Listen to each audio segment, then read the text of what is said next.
Hai, apa kabar hari ini?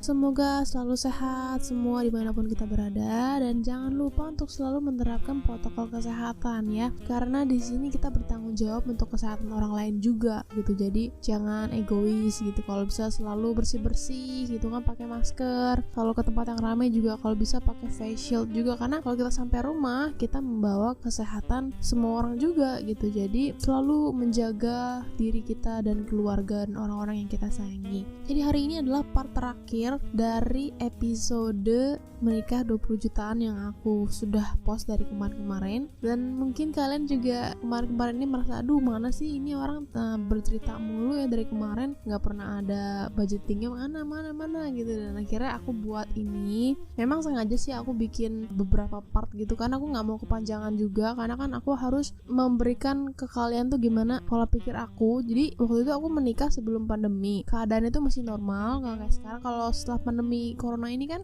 otomatis jumlah tamu semua kan berkurang gitu kan. Jadi aku mengadakannya itu saat keadaan normal, dan bagaimana sih aku cara berpikir aku supaya menikah ini sederhana aja gitu. Dan itu semua ada di part 1 dan 2 dan 3 yang kemarin aku post gitu ya. Dan hari ini aku mau fokusin langsung untuk gimana aku persiapan pernikahan, terus budgeting pernikahan, dan aku kasih bonus untuk tips mengorganize pernikahan sendiri. Jadi kita tambah WO ya. Aku khusus kasih tahu buat kalian semua pengalaman aku kemarin. Gimana aku persiapan pernikahannya? Jadi pertama kali itu kalian harus ngomongin konsep acaranya itu ke orang tua kalian. Entah orang tua kalian atau orang tua pasangan kalian, itu harus didiskusikan dulu maunya seperti apa gitu. Tapi kalian juga harus mengutarakan kalau sebenarnya kalian itu pengennya nikahnya sederhana gitu, nggak ribet. Dan rata-rata sih kalau orang tua yang kalau kita sudah mengungkapkan kita mau menikahnya sederhana nih, kenapa sederhana? Karena lebih baik biayanya itu dialokasikan untuk kehidupan setelah pernikahan, entah DP rumah kah. Intinya kita mengalokasikan dana yang besar itu untuk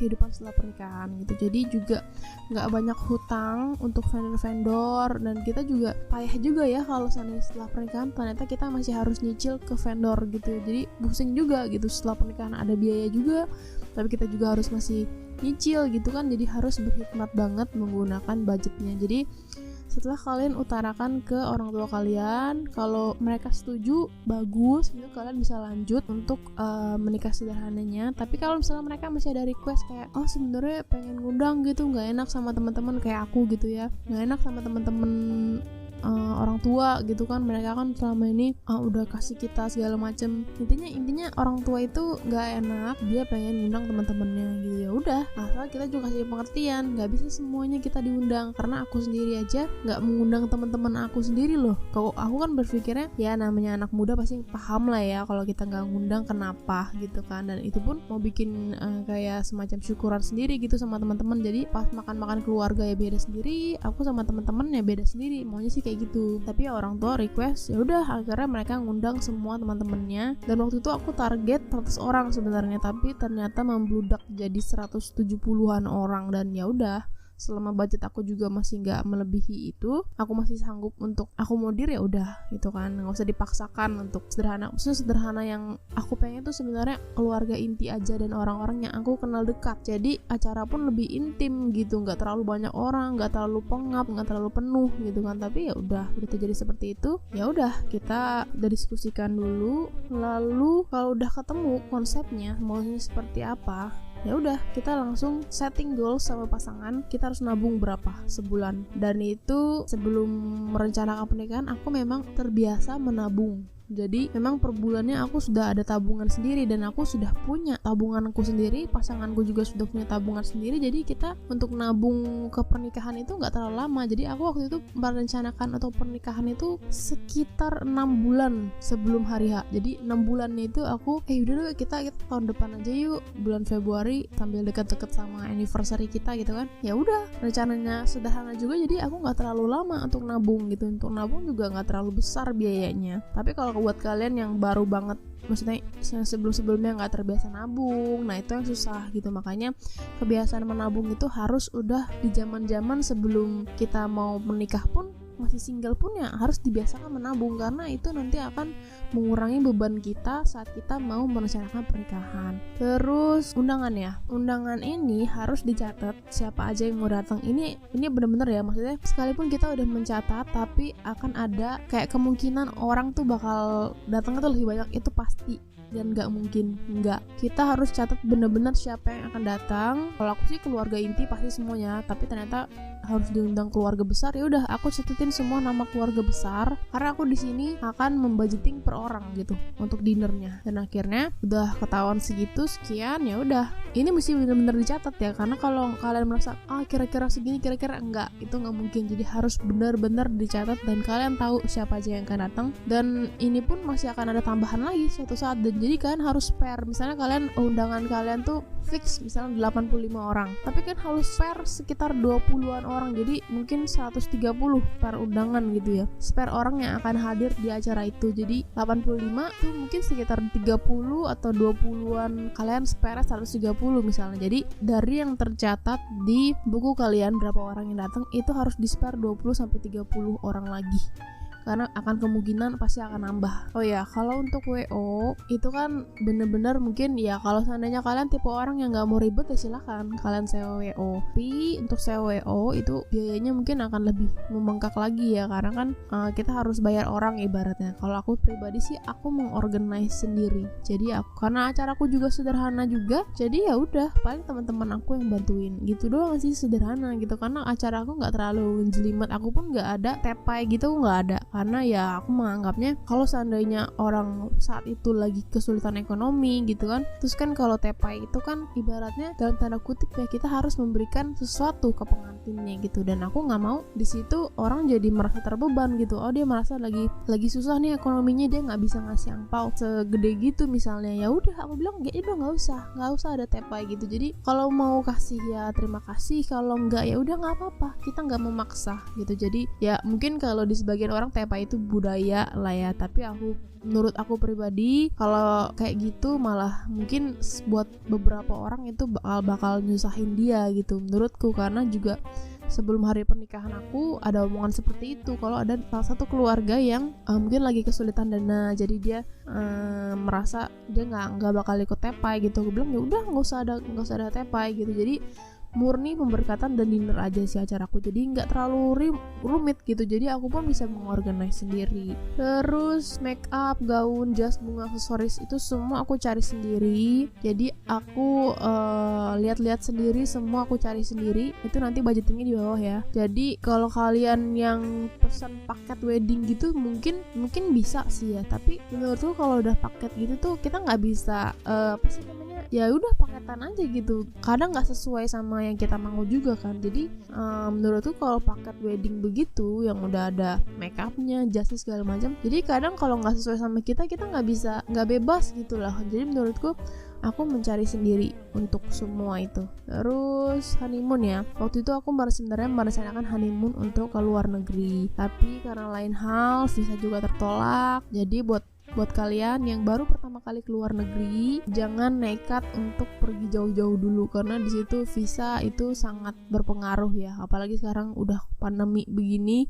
nekat itu nggak mungkin gitu. Waktu itu aku nekat, akhirnya visa dari suamiku tuh ketolak, padahal aku keterima. Akhirnya kita sudah booking pesawat dan booking penginapan, itu salah juga ya, karena booking penginapan tanpa bisa cancel, jadi ya udah nggak bisa refund. Jadi kita bayar sekian, dan pesawat juga kita harus bayar penaltinya gitu karena kita harus batalin. Tapi udah dari situ kita ikhlasin. Akhirnya kita juga punya berkat, kita dikasih berkat, akhirnya disponsorin untuk honeymoon ke Bali. Jadi di dalam negeri aja guys, dan ternyata sampai sekarang aku nggak bisa move on dari Bali gitu, karena di dalam negeri itu sebenarnya bagus-bagus loh sebenarnya tempatnya, tapi kita tuh ngerasa nggak keren gitu lah kalau di Indonesia doang, masa di dalam negeri sih honeymoon tuh mesti di luar negeri gitu. Please untuk kalian yang berpikir seperti itu bertobatlah ya. Jadi karena di dalam negeri tuh semua kalau aku pribadi aku lebih suka yang alam, kayak pantai, gunung gitu aku lebih suka. Kalau kalian yang merasa ya kalian mau belajar segala macam, ya udah silahkan gitu. Aku juga itu semua referensi dan selera orang masing-masing. Cuma kalau di dalam negeri tuh lebih hemat gitu. Jadi kalian juga, tapi bukan yang di dalam negeri kayak di Pulau Cinta atau di mana gitu ya, itu mah mahal banget ya yang ya udah daerah Pulau Jawa, Bali gitu itu juga bagus-bagus semua kok. Terus untuk budgeting ya, tadi aku bilang semua gaun dan lain-lain aku cari sendiri. Kalau budgeting gaun dan jas itu aku 2 jutaan aja untuk aku dan suami gitu, dan aku pun dapat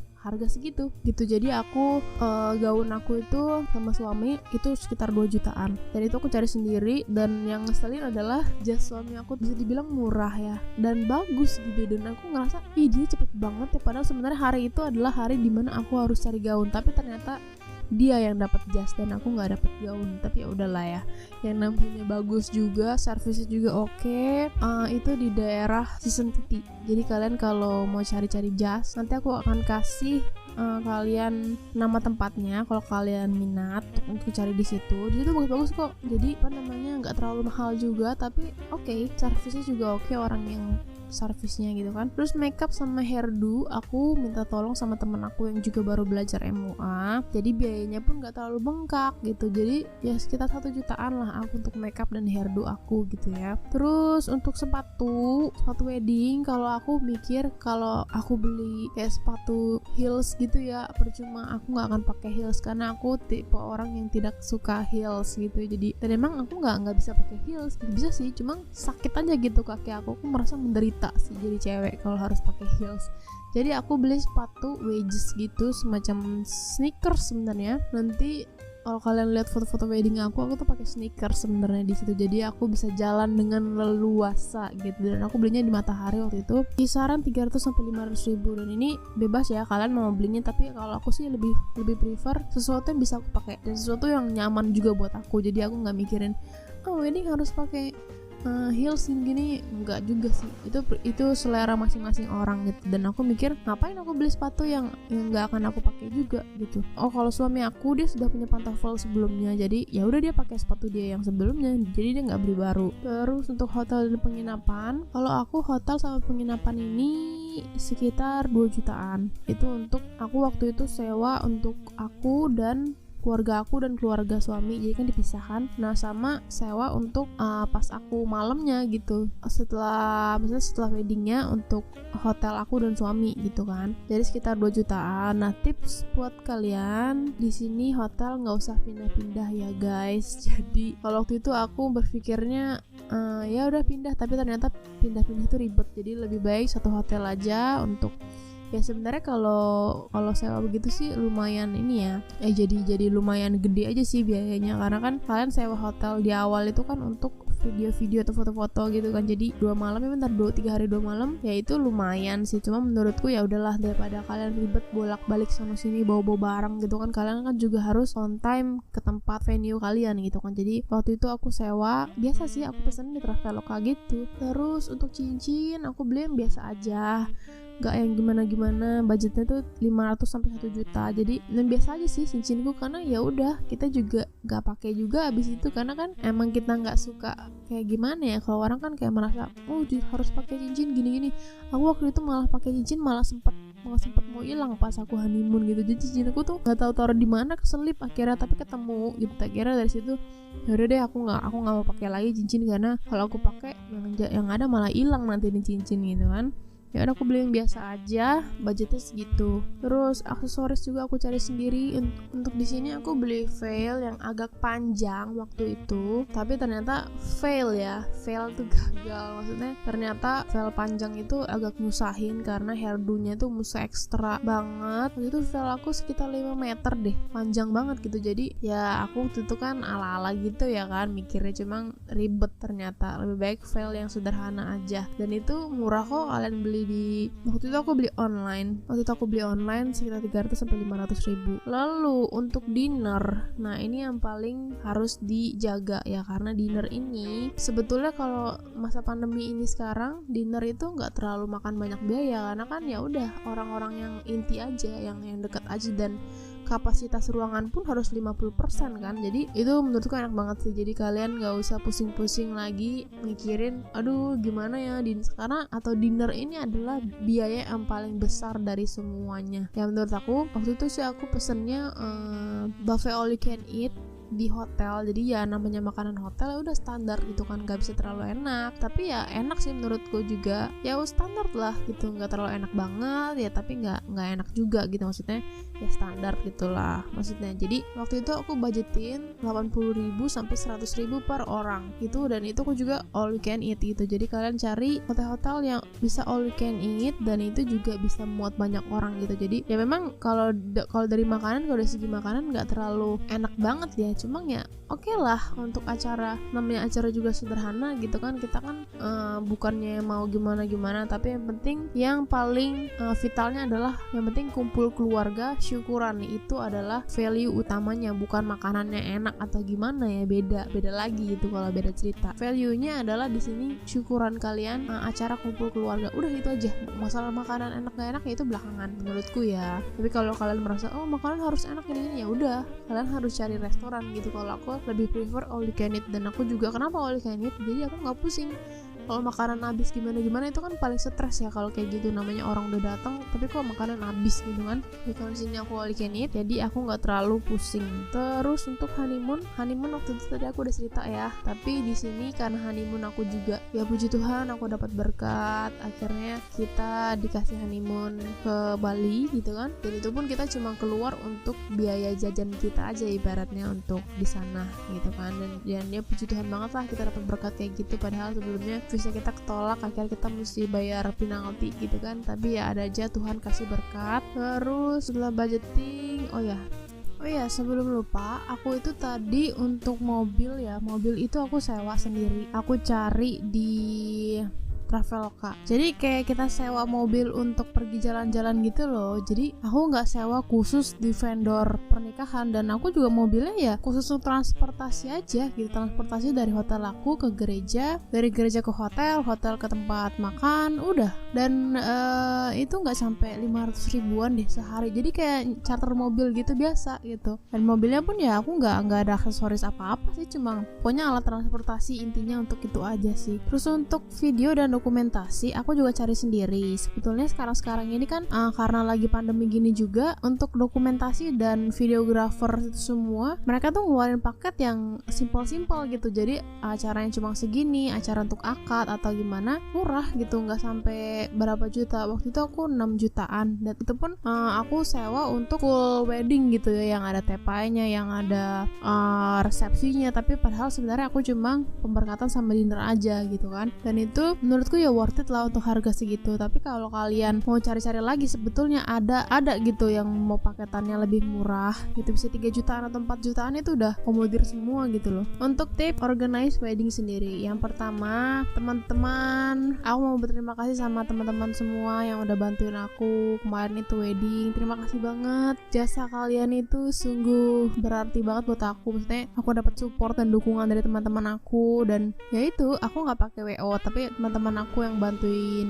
yang support gitu, mereka yang rela buat bantuin acara wedding aku. Ya sederhana sih, karena juga acara aku sederhana, jadi simple aja gitu. Terus hotel, yaitu tadi untuk satu tempat ya, jadi nggak usah ribet-ribet ganti-ganti hotel, lebih baik hari pertama malam sebelum wedding itu kan harus dipisah antara keluarga cowok dan keluarga cewek. Sewanya hari pertama itu untuk keluarga cowok dan keluarga cewek gitu kan. Hari kedua kalau kalian mau gabung juga nggak masalah, jadi tinggal sisa satu kamar aja gitu kan. Toh juga rumah keluarga aku juga deket gitu kan, jadi ya abis acara wedding mereka pulang ke rumah masing-masing gitu kan. Atau ya kalau misalnya memang kalian mau tetap sewa untuk 2 kamar gitu ya nggak masalah juga sih, di satu tempat, jangan pindah-pindah kayak aku kemarin. Pindah-pindah tuh ribet banget, pindah-pindah barang, padahal sebenarnya aku harus buru-buru ke venue aku juga, pokoknya gitulah, agak ribet sih sebenarnya. Jadi barang-barang juga pelajaran ya buat kita semua. Terus ya untuk di hotel dipastikan untuk keluarga inti aja, karena sebenarnya nginep di hotel itu fungsinya untuk dokumentasi dan video pagi-paginya sih sebenarnya, bukan untuk satu keluarga besar gitu. Kalau untuk satu keluarga besar ya ini juga sih, maksudnya jadi banyak banget gitu jadinya. Jadi kalau lebih keluarga inti kan lebih sedikit gitu kamar yang dibutuhkan, jadi dipastikan untuk keluarga inti aja di hotel kalian, jadi bisa lebih hemat juga, nggak usah sewa-sewa kamar lebih banyak. Terus untuk makeup ini yang paling penting buat cewek-cewek gitu ya. make up. Kemarin itu aku menganggap kalau acara aku itu sebenarnya simple, santai, tapi jadinya aku make up itu jam 6 pagi. Padahal seharusnya aku make up itu jam 3 pagi. Istilahnya make up itu kan lama banget, karena aku juga satu orang hairdo dan make up, jadi butuh waktu lama.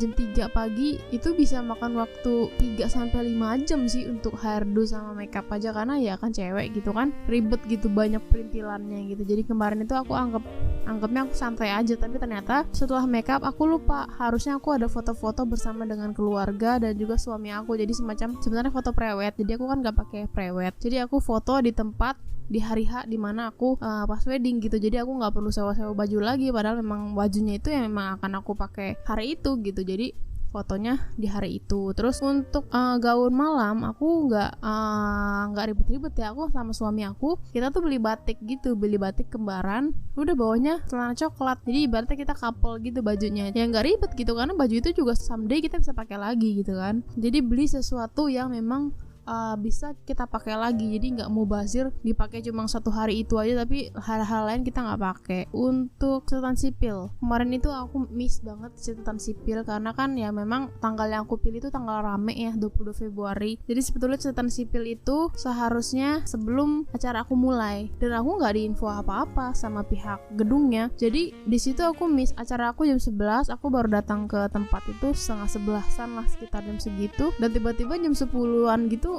ditelepon terus sama pihak gedung, ini harus catatan sipil. Tapi ya kita nggak tahu sama sekali kalau catatan sipil itu harus sebelum ibadah pemberkatan gitu kan. Akhirnya disitulah miss, akhirnya catatan sipilnya molor sampai jam 2 siang. Jadi aku keburu balik ke hotel dulu, baru dia orang catatan sipilnya tuh harus ngurusin ke tempat lain dulu, dan dia baru balik lagi ke tempatku setelah aku nyampe di hotel jam 2 atau jam 3 gitulah. Jadi makan waktu banget di situ, dan ya aku sebenarnya pengen pakai waktu itu untuk foto-foto, cuma karena ada miss seperti itu ya udah. Aku juga sebenarnya orangnya nggak terlalu suka foto-foto gimana sih, jadi nggak terlalu bermasalah untuk aku ya, jujur gitu. Kayak foto-foto ala-ala, foto-foto candidnya gitu ya aku pakai sela-sela pas dinernya aja sih, gitu doang. Itu aja sih sebenarnya tips-tips organize sendiri wedding. Menurutku gini, yang terpenting value di wedding itu adalah pengucapan syukur kita gitu. Jadi acara yang kita bikin pun itu jangan sampai kita berhutang banget gitu. Maksudnya mentang-mentang kita mau terlihat fancy gitu ya, mentang-mentang kita mau terlihat mewah, mahal, dan akhirnya kita ngutang-ngutang untuk apa gitu. Menurutku setelah itu kan kita harus punya biaya untuk kehidupan kita setelah pernikahan gitu kan. Dan kalau kita harus ngutang-ngutang lagi, itu malah bakal jadi masalah di rumah tangga kita nantinya gitu kan, dan juga nggak akan efisien gitu. Kita untuk apa gitu loh, kita terlihat fancy padahal sebenarnya orang-orang juga abis kita wedding ya mereka juga nggak akan kontribusi apa-apa di kehidupan kita gitu loh. Kita terlalu mikirin mereka, tapi padahal sesungguhnya mereka ya udah, mereka cuma mau datang, setelah itu ya mereka nggak mau tahu kehidupan kita setelah pernikahan, kita nyicil atau banyak hutang, mereka nggak mau tahu gitu. Jadi yang keluarga sekarang gitu kan, maksudnya ya orang-orang dulu, zaman dulu kalau menikah itu ibaratnya mereka itu kayak ada balas budinya gitu loh. Kalau dulu mereka dikasih sekian angpaunya, pas orang lain menikah ya mereka harus balikin dengan nilai segitu gitu. Dan orang-orang sering bilang ya udah segini aja, 100 jutaan aja, nanti juga kita dikasih angpau kok, kita dikasih masukan. Menurut tuh gini, kalau soal angpau gitu ya,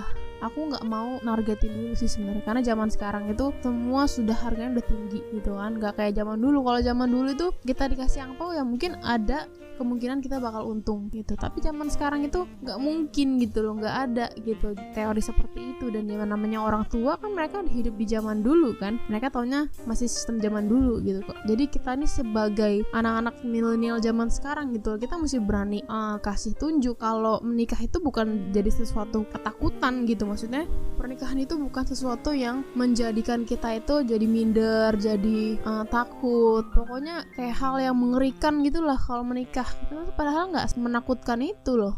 Jadi sebenarnya yang menakutkan adalah pemikiran orang, itu yang menakutkan sebenarnya. Tapi kalau kita sudah settle sama diri kita sendiri, kita udah punya pribadi yang memang kita tuh kita percaya kalau Tuhan selalu memberikan berkat, kita percaya kalau Tuhan juga memberikan kita tuh hikmat gitu ya untuk memakai uang yang ada sama kita. Jadi bukan berarti kita bebas aja gitu mempergunakannya itu untuk hal-hal yang sebenarnya bisa dipakai lebih efisien lagi gitu. Jadi itu aja sih sebetulnya. Dan untuk hari H diusahakan gitu ya, bukan diusahakan sih, ini tips banget untuk kalian, karena di hari H itu kan banyak banget akan menguras emosi dan tenaga gitu. Tolong jaga mulut kalian, tolong jaga lidah kalian, karena di situ akan berpotensi sekali kita akan mengucapkan kata-kata kasar gitu, karena tekanan banget di hari itu. Dan usahakan kita berdoa selalu gitu ya, supaya Tuhan jaga hati kita, jaga lidah kita, jaga mulut kita, jaga ucapan kita, supaya di hari H itu boleh menjadi berkat buat kita gitu loh. Karena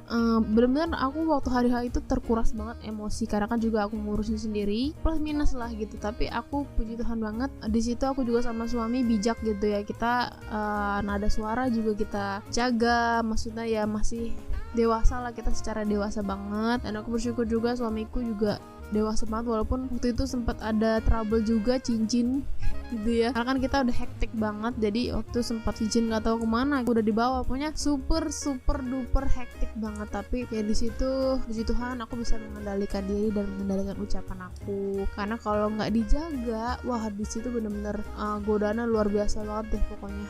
Tapi ya aku udah lega sih sekarang, semuanya sudah selesai. Dan kehidupan aku sekarang juga aku juga lagi membangun untuk kita mau beli rumah sendiri, kita nabung buat beli rumah sendiri gitu kan. Jadi dana-dana yang kita punya juga masih sisa, masih ada, dan kita masih bisa mulai tabungan lagi gitu. Itu aja untuk sharing aku kali ini, semoga menjadi berkat dan manfaat buat kalian yang sekarang mungkin yang mau merencanakan pernikahan. Pernikah itu nggak semenakutkan itu kok, asal kalian udah settle sama diri kalian, yakin sama diri kalian. Omongan orang itu hanya sekedar omongan, jadi mereka tuh cuma ngomongin, tapi mereka nggak berkontribusi apa-apa sebenarnya buat kehidupan kita ataupun acara kita. Apalagi tetangga-tetangga, teman-temannya orang tua gitu kan, mereka masih orang tua semua ya. Namanya orang gitu kan, kita nggak bisa mengendalikan mulut orang lain. Yang bisa kita kendalikan adalah hati kita sendiri. Ya udah, yang negatif ngapain mesti didengerin gitu, toh yang menjalani kehidupan adalah kita sendiri gitu. Itu aja untuk podcast kali ini, akhirnya berakhir ya sampai di sini. Semoga buat kalian yang mau merencanakan pernikahan dilancarkan dan selalu diberikan kesehatan dan kekuatan, semakin kompak solid satu sama lain, terutama saling mengasihi ya. Itu aja podcast aku kali ini. See you on the next podcast. Bye.